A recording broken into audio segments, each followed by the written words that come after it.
به نام خدا، به کانال دیجی مایند خوش اومدید. یه سایت هوش مصنوعی خیلی کاربردی میخوام بهتون معرفی کنم که 2 تا کار خیلی مهم و همزمان برای ما انجام میده. خب بذارید اول بریم سراغ سایت.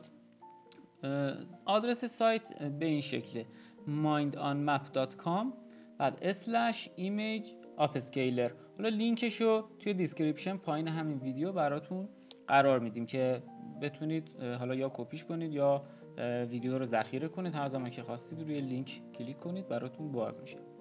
خب اینجا ما میتونیم با این سایت علاوه بر اینکه کیفیت عکسامون رو بالا ببریم، یه کار دیگه ای هم برای ما انجام میده. سایز عکس هم بزرگ میکنه. این خیلی کاربردیه، چون بعضی وقتا شما یه عکسی رو مثلا از اینترنت یا حالا از هر جایی میگیرید، این عکس رو میخواید توی یه مثلا بنر یا حالا توی یه چیزی استفاده کنید ولی اندازش کوچیکه. شما هر چقدر کیفیتش رو ببرید بالا، وقتی سایز عکس بزرگ میشه دوباره کیفیت میاد پایین. خب این هم کیفیت رو پس بالا میبره، هم سایز عکس رو. حالا این صفحه که اومد خیلی ساده، روی این دکمه کلیک میکنیم، عکسمون رو انتخاب میکنیم، یا میتونیم بیایم به راحتی. الان من اینجا یه عکس دارم از مایکل جکسونه، همونطور که میبینید هم خیلی کوچیکه و هم کیفیتش هم خب دیگه مشخصه چقدر داغونه، حتی چشماش درست پیدا نیست. حالا میخوایم ببینیم میتونه اینو برای ما درست کنه یا نه. خب راه دوم، اگه نخواستید از این دکمه استفاده کنید، به راحتی عکس رو بگیرید بکشید و اینجا رها کنید، خودش آپلود میشه.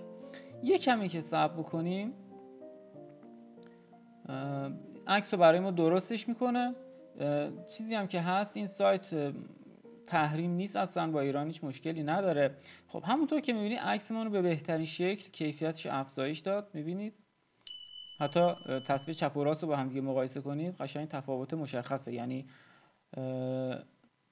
اون وضوح چشما، ابروها، موها، حتی ریزترین جزئیات رو به خوبی برای ما کیفیتش افزایش داد.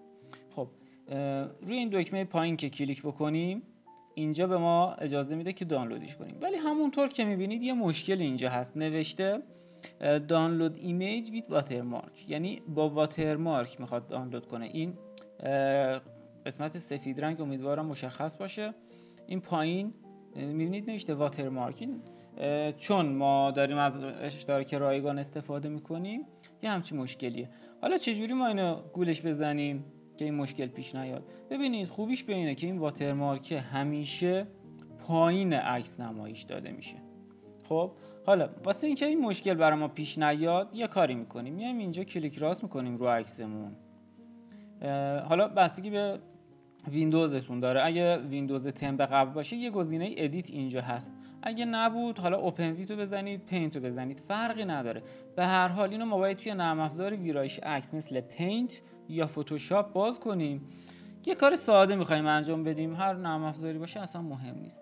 این پایین عکس رو یه کمی ما میکشیم بلند بشه، یعنی یه کادر سفیدی این پایین برای ما ظاهر بشه. خب من عکس رو ذخیره میکنم، همونطور که میبینید یه کادر سفید اومد پایین عکس.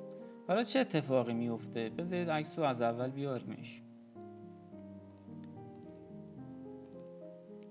خب ببینید اون واترمارک الان میفته تو اون قسمت کادر سفیده، یعنی دیگه عکس ما رو خرابش نمیکنه.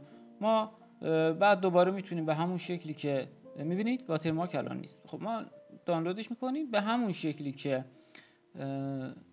این کادر سفید رو گذاشتیم حذفش میکنیم و مشکلمون حل میشه. خب این عکسی هست که برای ما افزایش کیفیت داده. ببینید سایزش، اگه بخوایم ببینیم عکس که گفتم هم کیفیت رو میبره بالا هم سایز رو، الان از اینجا مشخصه. عکس اصلی اینه، همونطور که امیدوارم حالا مشخص باشه توی فیلم. ابعادش رو زده 225 در 289 پیکسل، این اصلیه بود. حالا اینی که ما افزایش دادیم 450 در 578، یعنی 2 برابرش کرده. شما اگه خواستید میتونید تازه از این قسمت بزنید 4 برابر کنه، 6 برابر، 8 برابر، هر چقدر که شما اینو ببرید بالا هیچ مشکل پیش نمیاد. یعنی کیفیتش رو به همین شکل خوب حفظ میکنه و حتی بهترش هم میکنه. خب ما عکس اصلی رو کارش نداریم، حذفش میکنیم.